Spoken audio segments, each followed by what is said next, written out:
Podcast time, everybody.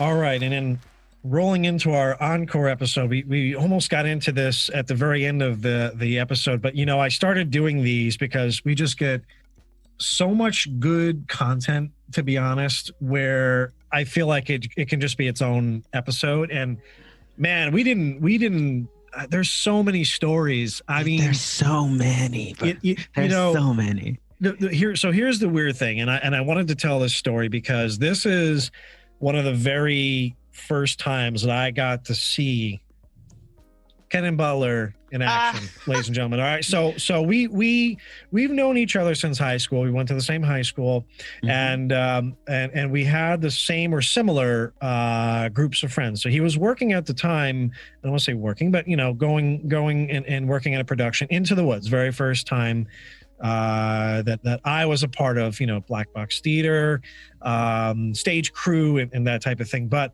I know, right? It's weird. We're getting old. Oh, for real. But we were babies. I still am. Absolutely. Just a werewolf man, baby. I'm gonna start calling you Baby Hugh Jackman. Yeah, there you go. Don't talk too much, man. The claws come out. But anyway. So we were, and I love this story because there are like two or three that I tell, and it's not the one where when Kennen's recording his sessions, they put the mic to the wall. That is iconic, yes, because this guy is loud. I've said it throughout the podcast. Loud. It is, he's singing in the street 2 or 3 o'clock in the morning, New York City, and you're like, I can't with you. Not only that, before all of that was a thing, we were at, and I've told this story, but I not to the audience listening. We were at a mutual friend, and I could say her name because not her full name, but Sarah was her name. And Sarah's Sweet 16. And there was a mixed group of people that are there, friends, and I think some of her family were there and things like that. Now, obviously, the musically inclined, we kind of know what Kennen is capable of, but keep in mind, Kennen to this point, aside from I think maybe church, there wasn't public scenes, and this is that's like not necessarily true, because I had always not scenes in this way, but yes. I was on the dance team, and I was in all of the musicals and in every chorus that you could be in, because a boy that can sing, come on over here, we need you. Right. But the magic about this is that the sheer reactions that people had that were like, there was a handful of people that were like, whatever. This was, you didn't go to a dance performance. You didn't go to and have a playbill and go, I'm going to go watch Kennen Into the Woods. You were at a Sweet 16, right? So, you're like, I think I'm going to sing to Sarah. So I don't even remember that part. I just remember.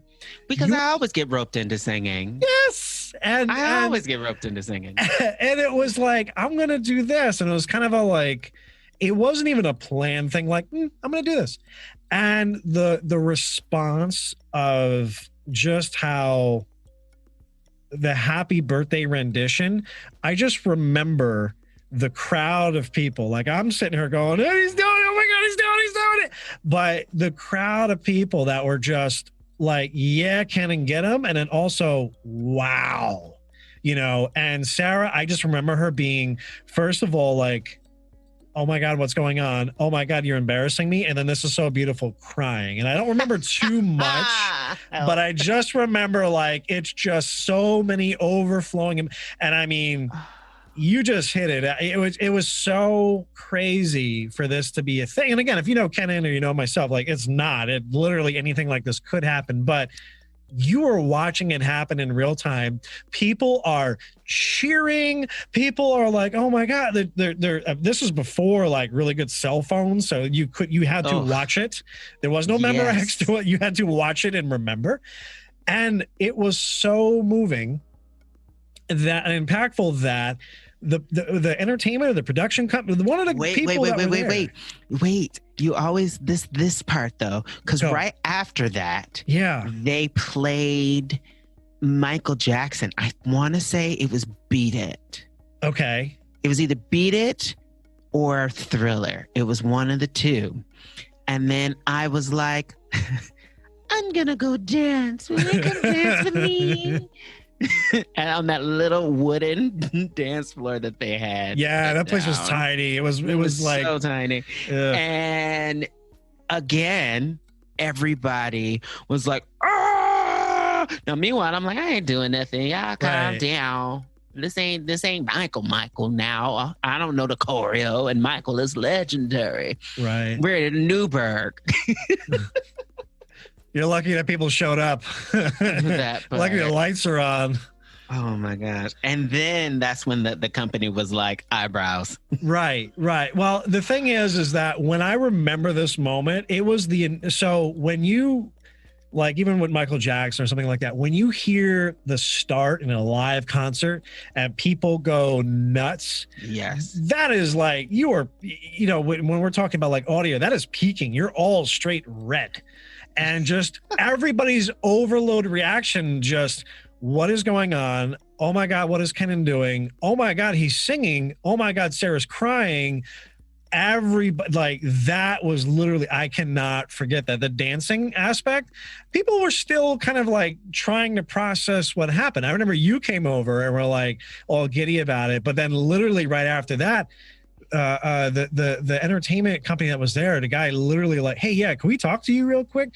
And they pull this dude aside and offer him a gig to work with them on the spot. That was his very first official job, and he came over and was that was my first official like performance job ever. It was the first time that I'd ever been paid, because I had been working at McDonald's. I've been working at McDonald's since I was for 2 years at that point. In my life. Right, but look, I've never identified you as a hamburger flipper. You are what you're called, and you are what you identify with in the creative space like that. Absolutely, you are a performer. You're a singer. And in that moment, that was your first job towards your just what you do, man. And I was it was so like literally I could still. This was 16 years ago, 15 years.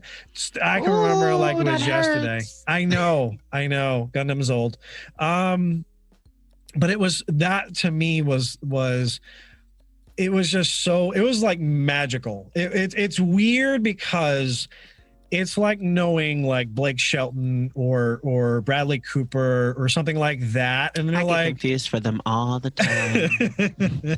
Especially their whiteness, right? Your goatee, bro. I don't know.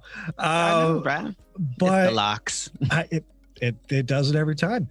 It's just weird to know somebody who is that talented and then kind of just watch them in their normal state, and then when they're done, like, we're gonna go have a hamburger, like you forget that they're just a real person. They're just not, and I'm not saying starstruck, but it's just, I love those moments. I love that response from everybody there, the overloaded emotion with Sarah, and just like you being able to be seen for what it is that your talent is. I mean, you have a smaller audience, like with the dance groups, and slightly larger with the school, performances. But it's such a siloed audience that is coming to see that and respect that. To be out in the wilderness, so to speak, like just in a this would be like the equivalent of being in a grocery store and having somebody ridiculous there, and you just happen to be dancing and they see you, and it would those paths would never cross unless you were there, and truly magical. And it was just, I just remember your energy about it. You came over and you were just like, it was like being on Oprah, like, you get a job, you get a job, everybody's getting a job. It was so weird that just happened like that, but also magical. It was like, is this real? I loved that. I was so excited to do that job. I stayed with them. I think I was with them at least until I was 21 or 22. Wow. I think I had to leave, and I like officially left because I would come back and do gigs when I wasn't on tour. Right. And then when I took my first ship, Disney is when I stopped working for them because I was like, I'm going to be gone for like a year. Bye. Yeah, bye. But it's weird. And then the second Kennen story that I have to tell is it's still good. No uh-ohs. As we know, Kennen is loud. If you haven't noticed, I'm going to notice in editing when I have to do this. Oh, yeah. But he's and I want you can't see, but but I've got like the gain set super low, and I'm like hella far away from the mic. Right, and you're telling me like, oh, I'm too quiet. I'm like, bro, this is my normal recording booth that I do like voice acting into. Like, all right. Right. But so, and that's why I had to soundproof my room. Yes, because reverberations are a beautiful thing. They really are. So when you have somebody who carries that well, things can be a little bit difficult in performances though. So there have been numerous times that I've heard this. But this is probably, I think I want to say the first time that I've actually seen this. Yeah. So after I graduated, because I believe we're like a year or a couple months off. We're a year apart because yes. Kennen had I wanted to see him they were doing Into the Woods again. I'm like, dude, save me a ticket, give me a playbill, whatever it is. I want to come rep you. I want to come see and come in. And it was difficult because it was very limited. I think you had a lot of family and stuff coming, and they have like a limited amount of like, I want to say save seats, but tickets or something like that for folks. And I got one, and I know it's somewhere, like it's literally in a box with the playbill in a bag somewhere. But I sat down, I watched this guy on stage, and he had no microphone because Kennen is way too loud and will be picked up on somebody else's microphone. So Darnell, and I remember this because you couldn't hear him as well, and he was mic'd. I don't even remember who he was character-wise, but I physically remember Kennen singing and dancing in the back of the stage, and you could hear him crystal clear through Darnell's mic. And I'm going, how is this possible? How? There are, I don't remember if anybody else was not mic'd, but this dude is singing and dancing in the back of the stage. I'm not in the front. I'm near the back of the auditorium. Okay. I don't know to the left or to the right. I know it wasn't in the middle. And I heard this guy clear as day through Darnell's mic. Darnell, I couldn't hear as well through Darnell's mic, but I heard Kennen through Darnell's mic. And I was just like, wow. So if he can't get a job singing, maybe he can get a job like breaking glasses, and because this is insane. The amount of just raw acoustic horsepower that this gentleman has in his lungs. And it was just, I have blown sound system.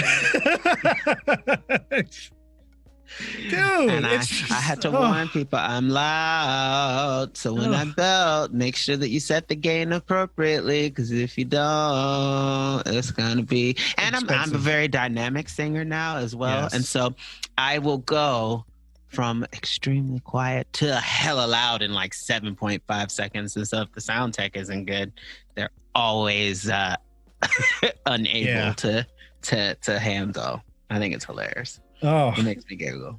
But I mean, growing up though, and I've learned most of this from your website of all things, dude, because I didn't know a lot of this going on. You moved around a lot. I know we're talking about it a little bit in the podcast, but I mean, I've known you. You're in Japan. You're in New York, Florida. I've been to 8 different schools before the 7th grade, dude. Like, I moved around so much as a kid. I went to one school in Michigan. Then there was 1 or 2 schools in Germany. Then we lived on the Stewart Air Force Base before it became a civilian airport. Really? Yeah. Wow. Then I lived on West Point. Then I went to Vales Gate. Then we moved to Plattekill. So I went to Plattekill elementary in Wallkill Junior High. And then I came back to Newburgh. And that was when I was in Newburgh the second time. And so then we stayed throughout high school. Then I went to Buffalo for college, and I was only there for 3 semesters. Then I moved to New York, and I was on tour, but in and out of New York until 2008. And then I went to Philly for 5 months to do a show. Then stayed in New York for a bit. Then did Disney, and that was a year. Did 2 contracts with them. Then I did a contract on Holland America, which was 11 months. And then right after that, I booked Universal Studios in Japan. Yeah, in Japan. But I also booked a Holland America ship. And at the same time, I was doing that one-man show in New York. And so I did a 6-week replacement contract. It was like a 2-week cruise and a 4-week cruise. It was so great. Came back, did that one-man show in New York that you came to see. Right. And then a couple days after that, flew to Japan. And I basically was in Japan for 4 years. Then I still lived in the city, did a couple ships, did some stuff in LA. And just this March, I moved down to Florida. And you know, if anything I could say about this year, I have to be somewhat a little bit thankful, like even if it is kind of for selfish reasons, because this podcast opportunity would probably not exist. Yeah. It has been so difficult to get a hold of this man for years. Like we literally catch up in like microbursts, and we only have gotten the opportunity to do this recently because things have been crazy. So things have been crazy, but because things are crazy, I'm actually like slow. On the ship, it's not really possible to like shoot a podcast. We'd have to like time it during my port days, which I don't have a ton of time. I probably have a maximum of like 3 hours on a port day, depending on what the port day is and what I have to do that day, and if I can but if I'm off that day, if I gotten off in the morning, and then if I get off in the early morning, what's open? And it burns you out energy wise. I mean, you don't even know if you're going to be up for doing another performance after whatever. Well, I kind of feel like I would be, because, for example, on the ship, you end up doing, they're not as long, but you do multiple of these like Q&A talk back type situations, where the thing that I always tell people about working on a cruise ship, and Disney Cruise Line beat it into me, is when you are in guest areas. Metaphorically, just so you know, he was not hurt during the recording of this cruise or this podcast. So Disney, we appreciate you. And okay, but Disney Cruise Line was some of the best customer service training that I have ever gotten in my life. Really? They were so strict, yes, but that's why their product is virtually flawless. Right. It is so wonderful. But when you're in guest areas, especially in entertainment, you're working. It doesn't matter if you're not working. If you are working, you are at the disposal of the guests. You are there to socialize with guests. If they have questions, from what do you like, picking my brain Q&A wise, to how do I find the nearest bathroom, you are working. And so I always, especially on days where I knew I was like emotionally exhausted, I'm not going upstairs. I don't feel like putting on a button-up shirt. I don't want to I'm gonna stay right on downstairs, wear my shorts or pants.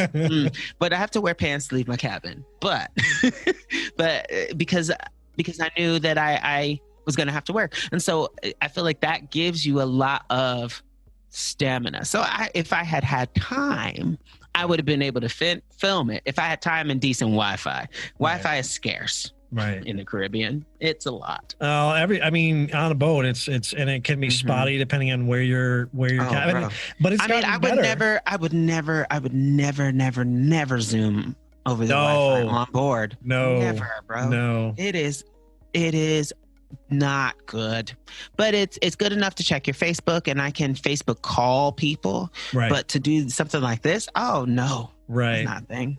But like I said, I'm glad in that sense, if I could be selfish for like 2 seconds, well, technically in this 25 minutes, but but that is something that I am extraordinarily thankful for, because it is I mean, we've talked back and forth about trying to do stuff for years, and even just the beginning of this year, we were talking about trying to do this in February, and it just didn't happen, and that's what happens. We're at the bottom of 2020 now. Thank you very much.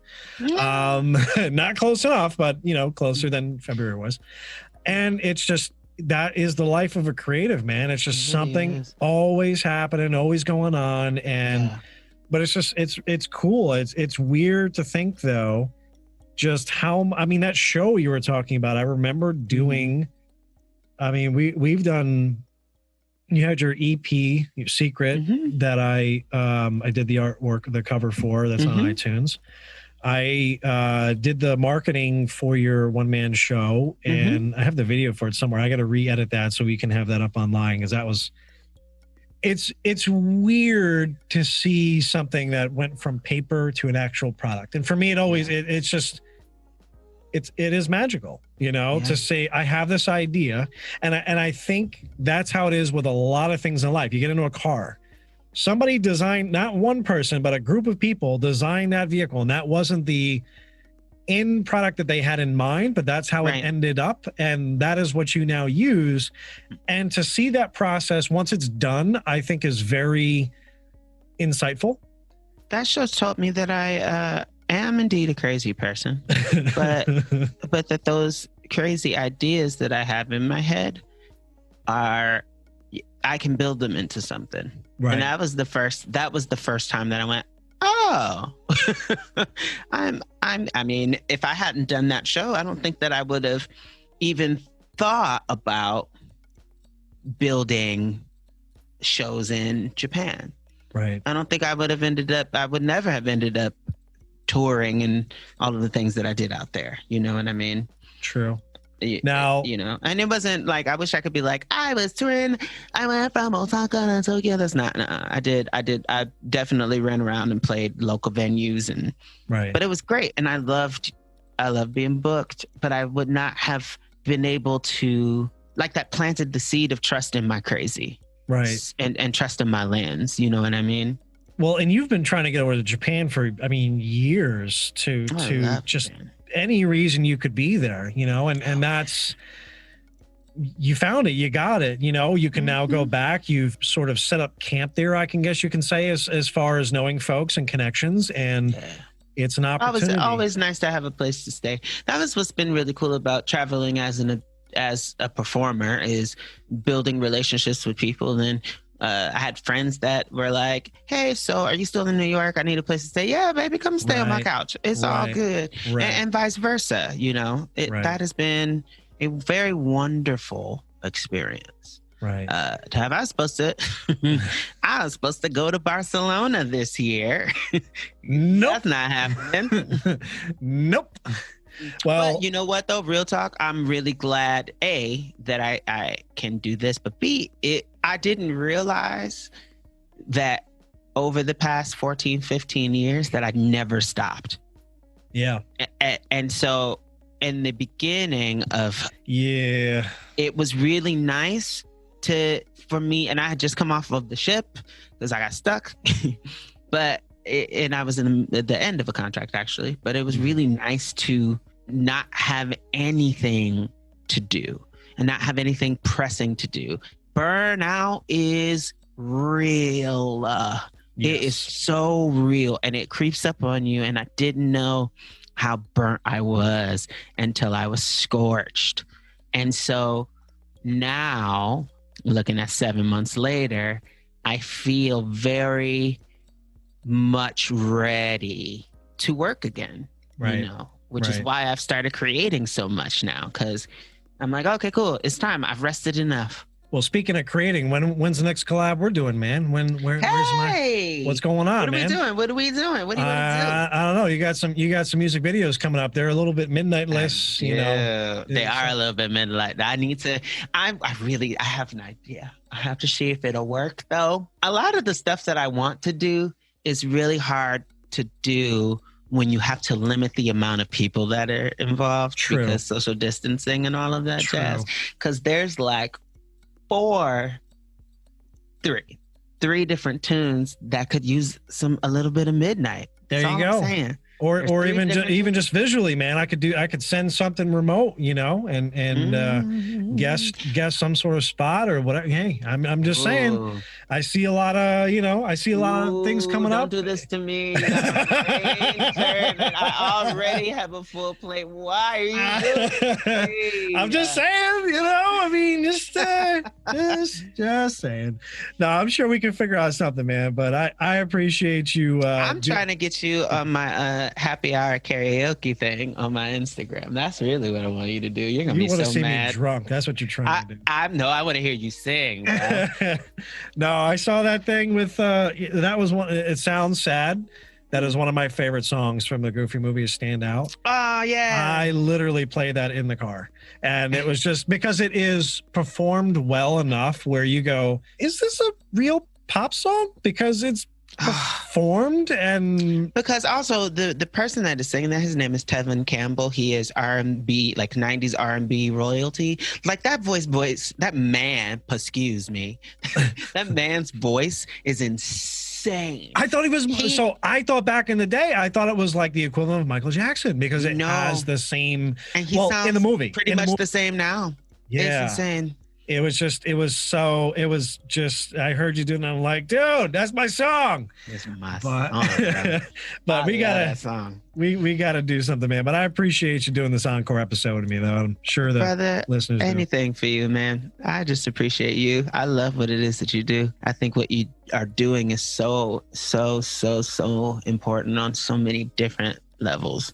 And so I'm happy to be here, man. Right. It's just so many times to be able to have stories like this told, and we didn't have it. Like I said, back in the day, now we are the story. How weird is that? Right. How weird. We've gone from we're looking for the story that we are the stories now. We are the stories. That is. And not only that, I think it's really cool that we know where we were back in the day.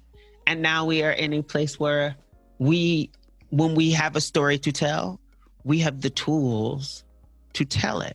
There's value. Right. There's so much value. But I hope that people see that. And if they don't take, for me personally, if they don't take anything else, take away from you don't have to wait for someone to see you. Right. You don't ever have to wait for somebody to see you. If you see yourself, you can go out and do it. Make a space, create a space for yourself. And that's exactly what it is. Especially, bro, you have flourished and it is so cool to see. It's a weird feeling. And, bro, no, that's not weird that you're feeling. It's called age. But that's my back giving out. Help! But I've fallen and I can't get up. It is inspiring. You've always inspired me to be like, okay, well, I have to find a way to do it. I can't just sit and be content to wait. That is a system that benefits some people, but not everybody. And so if no one wants to tag me in, then I'm going to play my own game. That's why I wanted to be a game designer. I didn't like the fact of how the rules are being played. And I went, well, you know what? It'd be nice to be able to create something where either your character wins or there's an ecosystem that you can just enjoy. There's so many things that you can't, but either way, man, dude, I really appreciate you doing this and taking the time. I got you, really brother. Do. It was great. I had a good time today. It was a blast.